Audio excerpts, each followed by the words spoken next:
Hello everyone, welcome to the channel. সকলোকে স্বাগতম জনাইছো মই অৰবিন্দ বৰা। এখন ইনষ্ট্ৰাকচন মেনুৱেল সেবাৰ ফালৰ পৰা প্ৰকাশ কৰা হৈছিল আৰু সেই মেনুৱেলখন বহুত ডাঙৰ এটা দীঘল PDF আছিল। কালি ৰাতি দেখিছিলো। তাৰ পিছত আজি ৰাতিপুৱালৈকে শুই উঠিলো অলপ আগতে। তো শুই উঠাৰ লৈকে বহুত ষ্টুডেণ্টে এইটো PDF টো মোক পঠাই পেলাই সুধি আছিল যে এইটো সঁচা হয় নে নহয়। তো সেইটো কাৰণে এটা ভিডিঅ' ভাবিলো বনাও মই।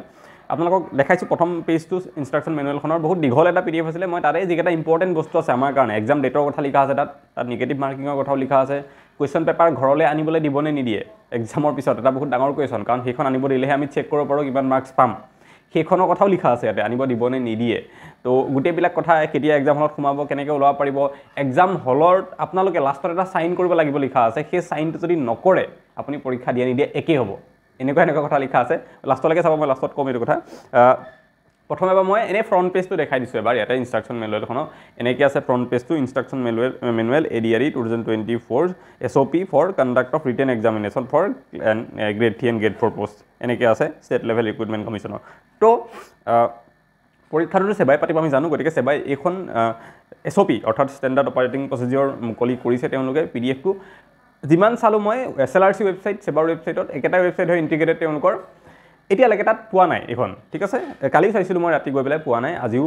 পোৱা নাই মই এতিয়া। কালি ৰাতি সমীৰ বৰা ছাৰ দাদাৰ এটা ভিডিঅ' চেনেল আছে ন, তাতে এটা কালি দেখিছিলোঁ ৰাতি মই, তেতিয়া মই চাইছিলোঁ তাতে। তাৰপিছত মই একো কোৱা নাছিলোঁ, কিন্তু বহুতেই পঠোৱাৰ কাৰণে খুলি পেলাই চালোঁ, ভালকৈ পঢ়ি চালোঁ আৰু এইখিনি পালোঁ। মই কি পালোঁ এফালৰ পৰা কৈ আছোঁ। চ' ইয়াতে আপোনালোকক নেক্সট মই স্ক্ৰীনশ্বট লগাই পেলাই এটা দেখাই দিছোঁ। আমাৰ গ্ৰেড 3 পৰীক্ষা কেতিয়া হ'ব তাক লৈ পেলাই দিয়া আছে। ইয়াতে যদি চাই আপোনালোকে দেখিবলৈ পাব এইখন the tentative schedule of different test এনেকৈ দিয়া আছে as follows. Name of the post দিয়া আছে এফালে SSLC লেভেলৰ ডেট অফ এক্সামিনেশ্যন 15 ছেপ্টেম্বৰ, যিটো আমাক ডেট আগতে কোৱা আছিলে সেইটোতেই হ'ব। আৰু ৰাতিপুৱা 10:30 পৰা 10টা বজাৰ পৰা দুপৰীয়া 1:30 বজালৈকে হ'ব।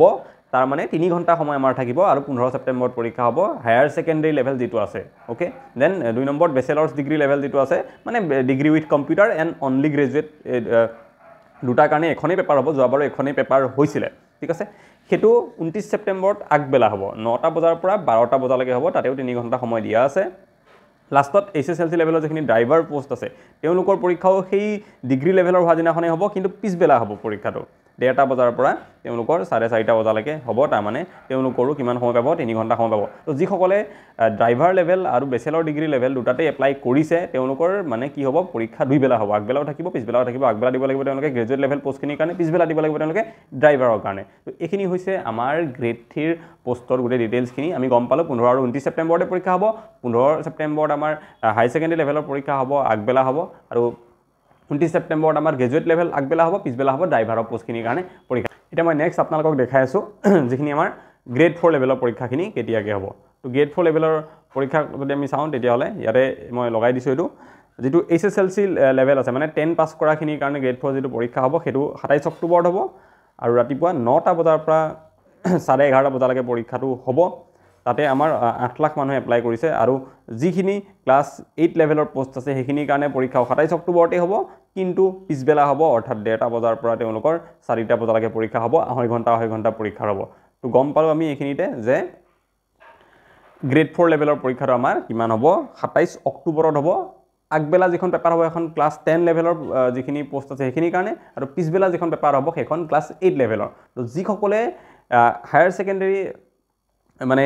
হায়াৰ ছেকেণ্ডেৰী নহয়, গ্ৰেড 4ৰ দুখন পেপাৰতে এপ্লাই কৰিছে, 8 লেভেলতো 10 লেভেলতো তেওঁলোকৰ 27 অক্টোবৰত তাৰমানে দুইবেলা পৰীক্ষা আছে তেওঁলোকৰ, ঠিক আছে। আৰু তেনেকৈ বাকীখিনি দিয়া আছে। সময় আঢ়ৈ ঘণ্টা থাকিব, ঠিক আছে। গ্ৰেড 3ত কিমান সময় আছিলে, 3 ঘণ্টা, কাৰণ 150 নম্বৰ। আৰু গ্ৰেড 4ত 135 নম্বৰ থাকিব, আঢ়ৈ ঘণ্টা সময় আপোনালোকে পাব। তলত এটা কথা খালি সৰুকৈ লিখা আছিলে নোটিছখনত যে এইটো ইয়াতে লিখা আছিলে the dates of the written test mention above are tentative and may change if required. তো কৈছে ডেটকেইটা লাগিলে চেঞ্জ হ'ব পাৰে, চেঞ্জ নহয়, এইকেইটা ডেটে থাকিব। কিন্তু মানে এই বানপানী যিবোৰ পৰিস্থিতি হৈ আছে ন, হঠাৎ গুৱাহাটীত এইবিলাক হৈ যায় পানী চানী, সেইটো কথাৰ কাৰণে জাষ্ট এটা ৰিস্ক ল'ব বিচৰা নাই, লিখি থৈ দিছে। কিন্তু ডেট সেইকেইটাই ফিক্স হয়, ঠিক আছে। তো সেইখিনি কথা। আৰু কি আছিলে মই যদি ইয়াতে দেখাওঁ আপোনালোকক তেতিয়াহ'লে ডিষ্ট্ৰিক্টৰ কথা আছে যে কোনখন ডিষ্ট্ৰিক্টত পৰীক্ষা হ'ব, ক'ত নহয়। তো তাৰেও লিষ্ট এখন ইয়াতে দিয়া আছে, সেইখনো মই ইয়াতে লগাই দিছোঁ, আপোনালোকে চাব পাৰে। ডিষ্ট্ৰিক্টবিলাকৰ কথা ইয়াতে দিয়া আছে, কোনখন ডিষ্ট্ৰিক্টত পৰীক্ষা হ'ব, কোনখন ডিষ্ট্ৰিক্টত নাই দিয়া। ইয়াতে আপোনালোকে এফালৰ পৰা চালে দেখিব ওপৰৰ পৰা বজালী, বাক্সা, বিশ্বনাথ, বঙাইগাঁও, কাছাৰত হ'ব, চৰাইদেউ হ'ব, চিৰাঙতো হ'ব, দৰঙত হ'ব, ধেমাজি, ডিব্ৰুগড়, ডিমা হাছাওত হ'ব, গোলাঘাটত, যোৰহাটত, কামৰূপত পৰীক্ষা হ'ব, কামৰূপ মেট্ৰ' আৰু ৰুৰেল দুখনতে হ'ব কাৰ্বি আংলঙতো পৰীক্ষা হ'ব কৰিমগঞ্জত হ'ব কোকৰাঝাৰত হ'ব লখিমপুৰ মাজুলী নলবাৰী শিৱসাগৰ শোণিতপুৰ তামুলপুৰ তিনচুকীয়া ওদালগুৰি ৱেষ্ট কাৰ্বি আংলং বৰপেটা এইবিলাক ডিষ্ট্ৰিক্টত পৰীক্ষা হ'ব সকলোৱে নিজে নিজৰ ডিষ্ট্ৰিক্টতে দিব পাৰিব বাকী ইয়াতে নেদেখা ভিতৰত আমাৰ ডিষ্ট্ৰিক্ট যদি চাওঁ তামুলপুৰখন ইয়াতে নাই অ'কে তাৰপিছত বজালীটো আছে হেৰি নাই আমাৰ চাউথ চালমৰা নাই তাৰপিছত মৰিগাঁও ডিষ্ট্ৰিক্টখন নাই সেইখন থাকিব লাগিছিলে মৰিগাঁও ডিষ্ট্ৰিক্টখনক সদায় ইগন'ৰ কৰা দেখা যায় হেল্থৰ পৰীক্ষাটো লখিমপুৰত গৈ মৰিগাঁৱৰ পৰা পৰীক্ষা দিব লগা হয় মৰিগাঁও ডিষ্ট্ৰিক্টখন দিব লাগিছিলে এইটো এটা অসুবিধাৰ কথা আৰু লগতে নাইকিয়া হৈছে ধুবুৰীৰ মেনশ্যন নাই ইয়াতে চাউথ চালমৰাটো নাই ক'লোৱে হাইলাকান্দি নাই তাৰপিছত আৰু ইয়াতে হেৰি নাই নগাঁও বহুত ইম্পৰ্টেণ্ট নগাঁও মৰিগাঁও দুখন ডিষ্ট্ৰিক্টেই ইয়াত নাই ইমান ডাঙৰ ডিষ্ট্ৰিক্ট নগাঁওখন ষ্টিল নাই মইতো মৰিগাঁও প্ৰথম নাই দেখিছিলোঁ পিছত চালোঁ নগাঁৱৰো নাই ইয়াতে নাম গতিকে এইখিনিয়ে ওচৰে পাছৰে দিব লাগিব অকণমান কষ্ট কৰি পেলাই দিব পৰীক্ষাটো একো নাই বাৰু তো তেনেকুৱা কথা লাষ্টত এটা কথা আছে কুৱেশ্যন পেপাৰৰ যিটো মই কথাটো কৈছিলোঁ যে কেনেকৈ মানে আপোনালোকে এটা লাষ্টত চাইন কৰিব লাগিব যিটো কথা মেনশ্যন কৰা আছে আৰু কুৱেশ্যন পেপাৰ ঘৰলৈ আনিবলৈ দিবলৈ নিদিয়ে সেইটো এটা পইণ্ট লিখা আছে মই এইটো দেখাম তাৰ আগতে আমাৰ মক টেষ্ট এটা লঞ্চ কৰিছিলোঁ আমি তো আমাৰ মক টেষ্টটোৰ বিষয়ে অকণমান মই কৈ দিছোঁ আপোনালোকে শুনি লওক যদি আপোনালোকৰ লাভ হয় মক টেষ্টটো লৈ পেলাই আপোনালোকে লৈ চাব পাৰে দি চাব পাৰে আৰু যিসকলে অলৰেডি কালি মক টেষ্ট লৈছে পে'মেণ্ট কৰিছে তেওঁলোকৰ মক টেষ্টখিনি এতিয়ালৈকে পঠোৱা নাই মই পঠাম এতিয়া অকণমান আজৰি হৈ পেলাই সেইখিনি মই বা আমাৰ টীমৰ ফালৰ পৰাই পঠাই দিব মইতো সময় নাপাম এতিয়া আমাৰ টীমৰ ফালৰ পৰা অভিয়াছলি অতি সোনকালে পঠাই দিব হ'ব টেনশ্যন ল'ব নালাগে এবাৰ মক টেষ্টৰ ইনফৰমেশ্যনখিনি যোনে গম পোৱা নাই এতিয়ালৈকে এবাৰ চাই লওক তাৰপিছত মই কৈ আছোঁ পিছৰ কথাখিনি আমি আমাৰ কালি এটা মক টেষ্ট লঞ্চ কৰিছিলোঁ এডিআৰই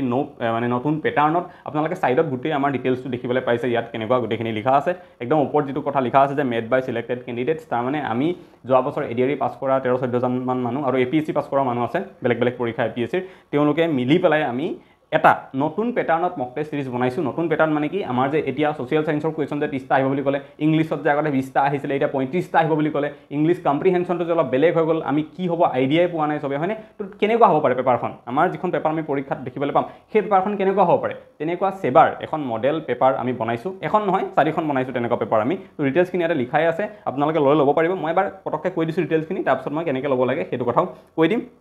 সো সেবা মডেল পেপাৰ একদম সেবা যেনেকুৱা পেপাৰ আহিব আমি তেনেকুৱা ধৰণে পেপাৰখিনি বনাইছোঁ আৰু যিখিনি কুৱেশ্যন লেভেল আছে যোৱাবাৰ এডিআৰই যেনেকুৱা লেভেলৰ কুৱেশ্যন আছিলে আমি তেনেকুৱাই দিছোঁ কাৰণ এইবাৰো তেনেকুৱাই আহিব তাতকৈ টান কুৱেশ্যন কোনো কাৰণত নাহে ঠিক আছে সেইটো লেভেলত দিছোঁ আপোনালোকে দি চালে গম পাব যে আপোনালোকৰ কিমানখিনি প্ৰিপাৰেশ্যন চলি আছে এতিয়া নতুন পেটাৰ্ণটোৰ হিচাপত অ'কে তাৰপিছত special focus on English and social ছায়েন্সৰ যিটো ছেকশ্যন এটা থাকিব আমাৰ 30 মাৰ্কছৰ সেই গোটেই ছেকশ্যনটোত আমি যিমান কুৱেশ্যন দিছোঁ চব আমাৰ ছ'চিয়েল ছায়েন্সৰ কিতাপৰ পৰা আমি লৈছোঁ কোনো বেলেগ চ'ৰ্চৰ পৰা লোৱা নাই চব আমাৰ যিবিলাক কিতাপ আছে সেবাৰ আমি সেইবোৰ খুলিছোঁ খুলি চাই তাৰ পৰা দিছোঁ আৰু মইতো ছ'চিয়েল ছায়েন্স পঢ়াই আছোঁ বহুত দিনৰ পৰা গতিকে সেইখিনি মোৰ ভালকৈ আইডিয়া আছে সেই ছেকশ্যনটো বনাইছোঁ আৰু ইংলিছ যিটো চবতছে ইম্পৰ্টেণ্ট আমাৰ হৈ গ'ল এতিয়া কাৰণ জিকেত 65 মাৰ্কছ থাকিব আৰু তাৰপিছতে ছেকেণ্ড হাইষ্ট মাৰ্কছ আমাৰ থাকিব ইংলিছত 60 মাৰ্কছ গতিকে ইংলিছত আমাৰ চব টপিকৰ এভৰিথিং টপিক আমি কভাৰ কৰিছোঁ তাতে চব মানে আমি মেট্ৰিকত যিবিলাক আনকি পঢ়িছিলোঁ কম্বাইন চেণ্টেন্স টেক কুৱেশ্যন তালৈকে মই এৰা নাই চব টপিক কভাৰ কৰি দিছোঁ যাতে আপোনালোকে যদি কোনোবা এটা কুৱেশ্যন নোৱাৰে তেতিয়া যাতে আইডিয়া পাই যে এই টপিকটো তাৰমানে মোৰ পঢ়া হোৱা নাই মই পঢ়িব লাগিব সেই আইডিয়াটো পাবৰ কাৰণে চব এড কৰিছোঁ ইয়াতে আমি তাৰপিছত total number of mock test আপোনালোকে 4টা থাকিব আৰু প্ৰতিটো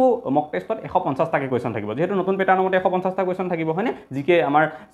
35 ছ'চিয়েল 30 মেথছত আমাৰ 30 ইংলিছত আমাৰ 35 ৰিজনিঙত 20 এনেকৈ যিহেতু আমাৰ টোটেল মিলাই পেলাই 150 কুৱেশ্যন থাকিব আমি 150 কুৱেশ্যন দিছোঁ প্ৰতিটো মক টেষ্টত তেনেকৈ টোটেল 4টা মক টেষ্ট আছে এটা PDFত কম্বাইন কৰি পেলাই আমি তাক বনাইছোঁ আৰু চিলেবাছত যিমান টপিক আছে আমি চব কভাৰ কৰিছোঁ এটা মক টেষ্টতে যদি গোটেই কভাৰ সিলেবাস আমাৰ হোৱা নাই নেক্সট মক টেষ্টত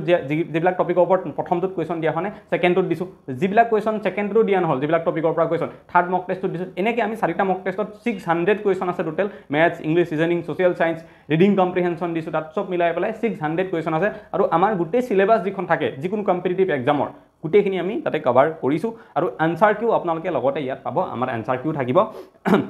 যিবিলাক শুদ্ধ এনচাৰ সেইবিলাক ৰেড মাৰ্ক কৰি দিয়া থাকিব আপোনালোকে তাৰ পৰা চাই ল'ব তেনেকৈও পাৰিব গতিকে এইখিনি হৈছে আমাৰ মক টেষ্টৰ বিষয় আপোনালোকে যদি দি চাব বিচাৰে যে নতুন পেটাৰ্ণৰ পেপাৰখন কি হ'ব কাৰণ যোৱাবাৰ পেপাৰ বেলেগ আছিলে 100টা কুৱেশ্যন আছিলে এতিয়া 150 হ'ল ইংলিছৰ ৰিডিং কম্প্ৰিহেনশ্যন ইংলিছ লেংগুৱেজ বুলি নতুন ছাবজেক্ট আহিলে ছ'চিয়েল ছায়েন্স বুলি নতুনকৈ ভৰালে গতিকে অলপ চেঞ্জ যিহেতু হ'ল এই চেঞ্জ পেটাৰ্ণটোত এবাৰ পেপাৰখন কেনেকৈ অহাৰ চান্স আছে সেইটো যদি জানিব বিচাৰে আমাৰ মক টেষ্টকেইটা আপোনালোকে দি চাব পাৰে দিবলৈ হ'লে আপোনালোকে কেনেকৈ ল'ব পাৰিব ইয়াতে আমি কাষত এটা স্কেনাৰ আপোনালোকৰ কাৰণে দিয়া আছে এই স্কেনাৰটো আপোনালোকে পে'মেণ্ট কৰিব লাগিব 99 ৰুপিজ আৰু 99 ৰুপিজ পে' কৰি পেলাই যদি আপোনালোকে তলত যিটো নাম্বাৰ এইটো দিয়া আছে এই নাম্বাৰটোত স্ক্ৰীনশ্বটটো পঠাই দিব আপোনালোকে মক টেষ্টটো PDF ফৰ্মেটত পাই যাব অলপ দেৰি লাগিব পাৰে 2 ঘণ্টা 3 ঘণ্টা 4 ঘণ্টা বাট পাই যাব একো টেনশ্যন ল'ব লগা নাই আৰু যদি স্কেনাৰটোত পে'মেণ্ট নহয় কিবা কাৰণত খেলি মেলি পায় আপোনালোকে তেতিয়াহ'লে স্কেনাৰটোৰ তলত এটা নাম্বাৰ দিয়া আছে জিপে' বুলি সেই নাম্বাৰটোত গুগল পে'ও ডাইৰেক্টলি কৰিব পাৰে কিন্তু সেই নাম্বাৰটোত কোনেও স্ক্ৰীনশ্বট নপঠাব ফোন নকৰিব একো নকৰিব যি আছে মেছেজ দিব লগা স্ক্ৰীনশ্বট পঠাব লগা এই নাম্বাৰটোত পঠাব ঠিক আছে আৰু এনেকৈ কৰিলে আপোনালোকে গোটেই 4টা মক টেষ্ট নতুন পেটাৰ্ণত 150টা কেজত কুৱেশ্যন আছে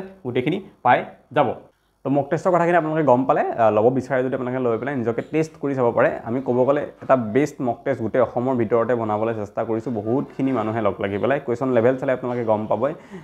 লৈ পেলাই যে কেনেকৈ আমি এডিআৰি ছেম লেভেলত পেটাৰ্ণ মেইনটেইন কৰিছোঁ চ' লাষ্টৰ কথাটো মই কওঁ এতিয়া কুৱেশ্যন পেপাৰ আনিব দিবনে নিদিয়ে ইয়াতে এটা স্ক্ৰীনশ্বট মই লগাই দিছোঁ এই নটিছখনতে লিখা আছে বা এই SOP-খনতেই এই কথাটো লিখা আছে ইয়াতে কি বুলি লিখা আছে যিকেইটা অলপমান ডাৰ্ক কৰি দিয়া আছে At the time of the collection of question booklet and OMR answer sheet after completion of examination, invigilator will have to ensure that both the question paper and OMR sheets are submitted by the candidate. Both the question paper and OMR sheet. Question paper and OMR sheet দুইখনেই আমি submit কৰি আহিব লাগিব পৰীক্ষা দিয়া মানুহখিনিয়ে তাৰ মানে question paper আমাক ঘৰলৈ এইবাৰো আনিবলৈ নিদিয়ে আমি গম নাপাম আমাৰ কোনটো শুদ্ধ কৰিছিলোঁ কোনটো ভুল কৰিছিলোঁ আমি পাহৰি যাম কাৰণ ইমান কুৱেশ্যন আহিব 150 কুৱেশ্যন ক'ত মনত থাকিব যোৱাবাৰটো 100টা আছিলে এবাৰটো 150 গতিকে আমাক কুৱেশ্যন পেপাৰ আনিবলৈ দিয়া নহয় ঠিক আছে আৰু লগতে লিখা আছে এটা কথা and only after depositing the same she or he should obtain the signature of each candidate in form number 8 তাৰপিছত সাবমিট কৰাৰ পিছত আমি হেখিনি ফৰ্ম নাম্বাৰ 8 এখন দিব তাত আমি সাইন কৰিব লাগিব এখনত যে আমি সাবমিট কৰিলো বুলি ঠিক আছে তাৰপিছত case where a candidate does not sign in form 8 will be deemed as not handed over question booklet and OMR answer sheet and he or she will be treated as absent যদি আপুনি সাইনটো কৰি নাহে form 8 এখন থাকিব ইনভিজিলেটৰে sign ল'ব আপোনাক যদি সাইনটো নকৰে বাই চান্স তেতিয়াহ'লে কি বুলি ধৰা হ'ব যে আপুনি পৰীক্ষা দিয়াই নাই আৰু আপুনি পৰীক্ষা দিছে যদিও সেইখন হেণ্ডঅভাৰ কৰা নাই বুলি OMR sheetখন হেণ্ডঅভাৰ কৰা নাই বুলি ধৰি লোৱা হ'ব আৰু কুৱেশ্যন পেপাৰ যদি লৈ আহে বাই চান্স ঘৰলৈ আপুনি ধৰি লোৱা হ'ব যে আপুনি পৰীক্ষা দিয়া নাছিল আৰু এবসেন্ট কৰি দিব আপোনাক ঠিক আছে বাকি ৰিজাল্টটো আৰু হ'বই নোৱাৰে এবসেন্ট থকাৰ পিছত গতিকে সেইখিনি কথা বহুত ইম্পৰ্টেন্ট পৰীক্ষা দিনাখনলৈকে আমি আকৌ মনত পেলাই দিম ইনভিজিলেটৰে ক'ব এইবিলাক কথা তথাপি মই আগতীয়াকৈ এই কথাটো কৈ থলো নহতে ডাইৰেক্ট এবসেন্ট হৈ যাব তাৰমানে সেইকাৰণে কোনো কুৱেশ্যন পেপাৰ ঘৰলৈ আনিব চেষ্টা নকৰিব OMR sheetটো দিব লাগিবই এইটো জনাখনৰ কথা বাট কুৱেশ্যন পেপাৰো সাবমিট কৰি আহিব লাগিব আৰু সাবমিট কৰিলে নহ'ব সাইন কৰি আহিব লাগিব তো এইখিনি আছিল কথা যিমানখিনি নটিছ নহয় বহুত দীঘল আছে বাট মূল কথা এইখিনি আমি জানিব লগা বাকিবিলাক আমাৰ কাৰণে নহয় DC SP তেওঁলোকৰ কাৰণে ইনভিজিলেটৰ চেণ্টাৰ ইনচাৰ্জ তেওঁলোকৰ কাৰণে বহুত কথা তাতে লিখা আছে তো আমি জানিব লগা থুলমূলকৈ এইখিনি কথা আজিলৈ এইটো ভিডিঅ' দিমানে আকৌ এটা নেক্সট ভিডিঅ'ত সোনকালে লগ পাম থেংক ইউ